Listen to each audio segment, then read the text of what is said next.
Magandang araw sa inyo. Ako si Kuya Nats, ang Kuryente Nats. Mag-practice uli tayo ng ating wiring diagram. Gagawa uli tayo.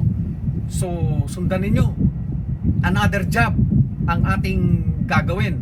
Kukunin uli natin yung ating conduit plan at saka tayo gagawa ng ating mga wiring diagram na siyang gagamitin natin para tayo makagawa ng ating mga installation. So, let's go! Punta na tayo sa blackboard. Gamitin uli natin ang ating workbook sa elementary circuit practices at pumunta tayo sa exercise number 2. Ang pamagat ay job number 2. Ito yun. Mayroon isang single pole switching para sa dalawang ilaw. Ito. Sa light number 1 at saka number 3 at saka three-way switching para sa light number 2. Yan ang interpretation natin ng conduit plan. Dahil sinundan natin ng control lines, itong dotted lines, mula sa mga switch papunta sa mga ilaw. Yung straight lines, yun ang constraint natin ng ating mga conduit o circuit lines. Ayan. Yan ang ating mga circuit lines. Diyan lang sa conduit na yan tayo pwedeng magpalakad ng ating mga conductors na gagamitin ayon sa ating conduit plan. Mula dito sa conduit plan ay makakagawa tayo ng ating wiring plan, wiring diagram, at saka ng ating ladder diagram. Itong Electrical Construction and Maintenance 181, yan ang pamagat ng kurso para sa lecture at yung Electrical Construction and Maintenance 182 ang pamagat para sa laboratorio para makapag-wiring tayo ng ating board. Ito kaagad, makikita natin side by side. Kung sanay na tayong gumawa ng mga diagrams, ang nagawa nating wiring plan. Dahil sinundan natin ang switching control lines, makikita natin kaagad ilang conductor at anong klase ng conductor ang lumalakad sa bawat conduit. Switch to light at saka light to light. Bilangin natin. 4 dito, switch to light. Dito 5, 1 to 2, 2 to 3, 6. So 3 rito, 2. Yan, napakadali. Bilang na bilang natin. Kung wala tayong color coding ng conductors, napakahirap, nakakalito pag nagwa-wiring na tayo. So, maganda. Yung mga klase ng wire na yan, ay lapatan natin ng color coding. Katulad ng hat, ang conventional niyan ay black, red, blue. So, kung mare, sundin natin. Lalo kung dalawang hot wire at hindi line to grounded conductor. So, yung mga traveler at saka switch leg, pwede yung yellow, purple o kahit anong kulay. Wag lang white. Kasi ang white, pang grounded conductor. Wag lang white kung wala tayong grounded conductor. At wag green. Kasi ang green, pang grounding conductor lang. So, gusto ko ring ipapansin sa inyo na sa mga exercise na gagawin natin ay hindi tayo gumagamit ng junction box para sa mga splices. So, gaya ng nakagawian sa maraming mga tutorials dito sa YouTube, maging sa TESDA. Yun bang nandito sa gitna na mga outlet box kung saan ang splice papunta sa ilaw o papunta sa switch. Ito ay dahil ang style ng Amerikano ay hindi nag-iiwan ng junction box para sa splices sa itaas at sa loob ng kisame. Kung saan hindi ito accessible basta-basta nang hindi ka aakyat sa babaw ng kisame at dapat may dala kang ilaw saka kung saan napakainit at madumi. Lahat ng splices at termination nasa readily accessible na lighting outlet o receptacle outlet lang. Pagka ganyan, napakadali ng troubleshooting, lalo pagka nagkaroon tayo ng problema. Ipakita ko na rin kaagad sa inyo ang nagawa nating ladder diagram at saka ang ating wiring diagram. Binuo natin ito mula dun sa ating wiring plan. So, mula sa ladder diagram, makakabuo tayo ng wiring plan at saka wiring diagram. Ganon din, mula sa wiring plan, makakabuo tayo ng ladder diagram at saka ng ating wiring diagram. Ang medyo nakakalito sa bagito, itong wiring diagram. Pero, maganda rin dahil kahit ito ibigay natin sa ating apprentice, masusundan din niya dahil nakalagay na riyan yung kategory o yung klase ng bawat wire na ikakabit natin at saka kung saan. So ayan, susundin na lang natin yung color coding para mawala ang kalituhan. Ngayon, pumunta tayo sa blackboard. Isa pa. Para dun sa hindi pa nakapanood nung aking video sa exercise number 1, dahil number 2 na ito, bibigyan ko kayo ng recap sa definition ng conduit plan, wiring diagram, at saka ng ladder diagram. Itong maikling definition. So, hindi ko na ipapaliwanag yan. Basahin nyo na lang. So, ito naman ang ating mga wiring symbol na ginagamit.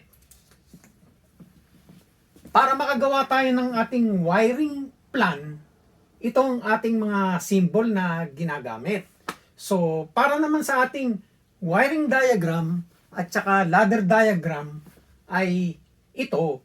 Sa wiring diagram, single switching, ganito ang itsura. Pinaliwanag ko na rin yan, so hindi ko na ulitin dito. Ang three-way switching natin ay ganito. So, meron tayong dalawang three-way switch papunta sa ilaw. May traveler. Sa single switching naman, meron tayong single pole switch papunta sa ilaw. So, merong switch leg. Yeah. Ang common sa lahat ng ito, papunta sa switch, ay hot wire ang papunta sa isang terminal ng switch. At saka para naman sa ilaw, palagi yan, merong return path na pabalik sa ating supply ng kuryente at saka switch leg. Maging nakakabit mo yan sa terminal ng single switch o single pole switch o kaya sa terminal ng ating three-way switch. Punta na tayo sa ating conduit plan para makagawa tayo ng ating ladder diagram. Mula sa ating conduit plan, madali na tayong makakagawa ng ating ladder diagram dahil kitang-kita yung ating single pole switching.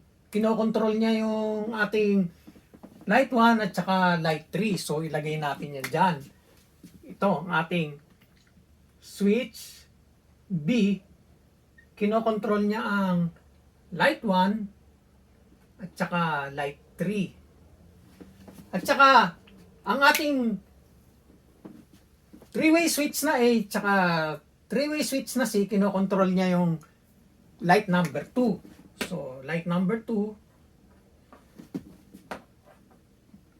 three-way switch B, A, at saka three-way switch na C. Okay? Ngayon, yun, identify naman natin yung mga conductor. So, dahil nakakabit sa ang mga switch dito, ito ang ating hot wire.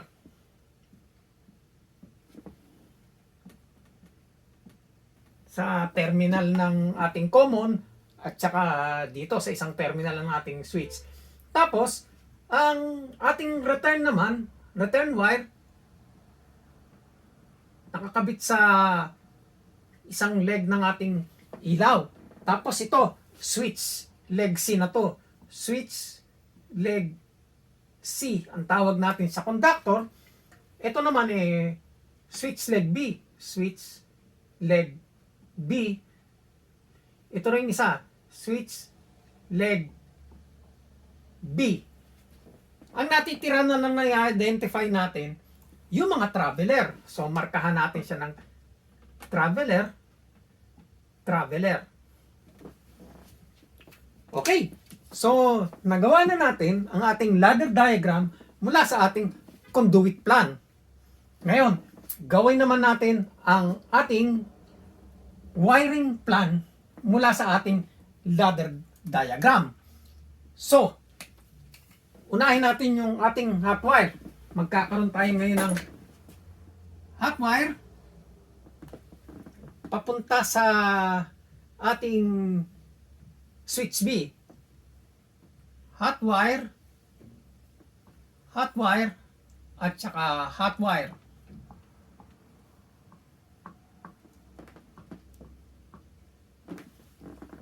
Yun namang ating return papunta sa mga ilaw. So meron tayong return, papunta na naman sa isang ilaw, meron tayong return, at saka sa 3 meron tayong return. Okay, switch leg na lang. Unahin na muna natin yung traveler kasi madaling identify. So traveler, maglalagay tayo ng dalawa rito, isa, dalawa, hanggang makarating tayo sa switch 3. Dalawa dito, dalawa dito.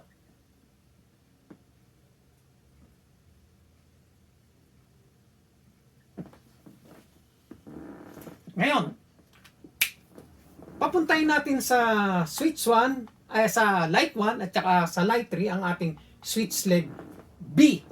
Light 1 at light 3. Switch leg B, ito. Switch leg B, tsaka switch leg B. Ang natitira na lang na switch leg na kailangan natin ay switch leg C. So, saan ba manggagaling yan? Sa ating dito sa C. So, meron tayo ditong switch leg C, switch leg C, papunta sa number 2. Ayan. Nakatapos na tayo. So, lumalabas, may mali ako dun sa naunang drawing dito sa kanina. Dahil 6, pinadaan ko pati yung hot wire. Wala naman dapat katulad dito. So, kayo na lang ang mag-correct para hindi na ako magre-revise ng aking video. Pinapakita ko na rito na may mali yung unang drawing. Ay, tingnan nyo na lang. Maganda naman. Ito ang tama. Dahil, ganyan nga pag sinunod natin yung logic kasi itong ladder diagram dahan-dahan nating makikita yung ating dami ng conductor na ikakabit dito sa ating wiring plan. Ang ating conduit plan naging wiring plan. Paggawa ng wiring diagram, hindi ko na magamit itong ating ladder diagram dahil constraint ko yung posisyon ng ating mga conduit kung saan inilagay.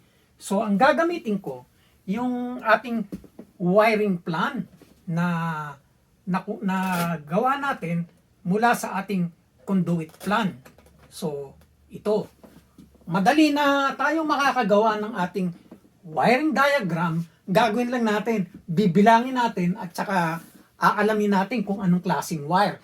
Katulad dito pagpasok, 2, isang R, isang H. Dito naman sa switch 3 papunta sa 1, 2 traveler, isang R, isang H. Madali nang tingnan. Tapos dito 5 rin dito. Susundan lang natin yung subscript o yung klase ng wire. Tapos gagamitan lang natin ng color-coded na mga wire para madalian tayo. 5. So 2 rin. 3, 2 traveler, isang switch leg C. So ganyan. Pwede nating vice versa, makakagawa tayo ng ating wiring plan mula sa ating wiring diagram mula sa ating wiring plan, at sa ating ladder diagram. Meron tayong tatlong klase ng diagram na mapagkukunan natin ng ating kaalaman para tayo makapag-install ng ating wiring. So, okay ba? O ang susunod, gagawin na natin yung ating board. Magpapailaw na tayo. Iwa-wiring natin ito. So, ang susunod nating project, yung ating exercise number 3 at saka number 4. Okay, nakabuo na naman tayo ng isang video. Sana may napulot kayo, may nakuha kayong value sa videong ginawa ko. So, kung nagustuhan ninyo ang videong ito, ay i-like, share, mag-subscribe at saka i-hit nyo na rin yung notification bell. Para nang sa gayon, ay masundan nyo pa yung mga gagawin kong video sa kinabukasan. So, stop na raw eh. So, tigil na.